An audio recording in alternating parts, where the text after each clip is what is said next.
President, my dear George, thank you for having invited us. We, by that I mean I myself and President Barroso, have a mandate from the 27 members of the European Union to come here and say first and foremost that this is a worldwide crisis and therefore we must find a worldwide solution. Each region of the world, each part of the world, to begin with the United States and then the European countries and now Asia, are trying to find an answer to the crisis. But this answer will be all the more effective insofar as we find it together, we speak with one and the same voice, and we build together the capitalism of the future. I say things that I deeply believe here. This may be a great opportunity if we do not fall back into the hateful practices of the past, practices that have led us exactly where we are right now. Now, the President of the United States is right in saying that protectionism and closing one's borders is a catastrophe. He is right to say that it would be wrong, catastrophic, to challenge the foundations of market economics. But we cannot continue along the same lines because the same problems will trigger the same disasters. We can only go forward with a sense of responsibility and that those who have made the mistakes bear the brunt of their errors and shoulder their burden of responsibility. And we have come here on behalf of Europe to say to this great American nation that we wish to build a better world, the world of the 21st century, that we wish to work hand in glove in building this world with you. But we must not waste any time. We want a summit, the nations of the G8, as has been stated, and no doubt the G5 countries, so that together with Asian states and others, we find a worldwide solution. This must be done forthwith, as President Bush has said, possibly even before the end of the month of November. And we believe that insofar as the crisis began in New York, then the global solution must be found to this crisis in New York, all of us putting our heads together.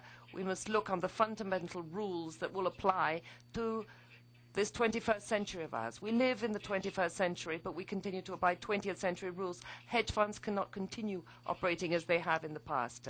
Tax havens, neither. Financial institutions that are under no supervisory control. This is no longer acceptable. This is no longer possible. Together, among friends, among allies, we must be able to say to the world that we are determined to find a solution together, to find answers together. George,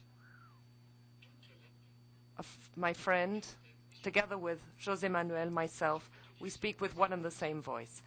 We have brought European nations together. That was no easy task. There were British traditions, French traditions, German traditions, Latin traditions, but we found a solution. And why were we able to do so?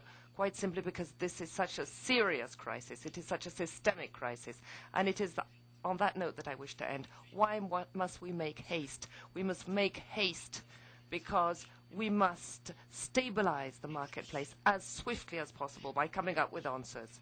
And once calm has been restored, we must avoid at all costs that those who have led us to where we are today should be allowed to do so once again. We believe in the capacity and the ability of the American people to come up with the answers that the world is waiting for, is expecting. Because this sort of capitalism is a betrayal of the sort of capitalism we believe in. And that is the reason why, with President Barroso, we have come to make Europe's voice heard.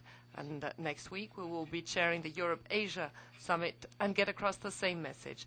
In today's world, this world of ours, we cannot leave anyone out of the global, worldwide solution that we need to this crisis. Thank you, Mr. President, for having invited us.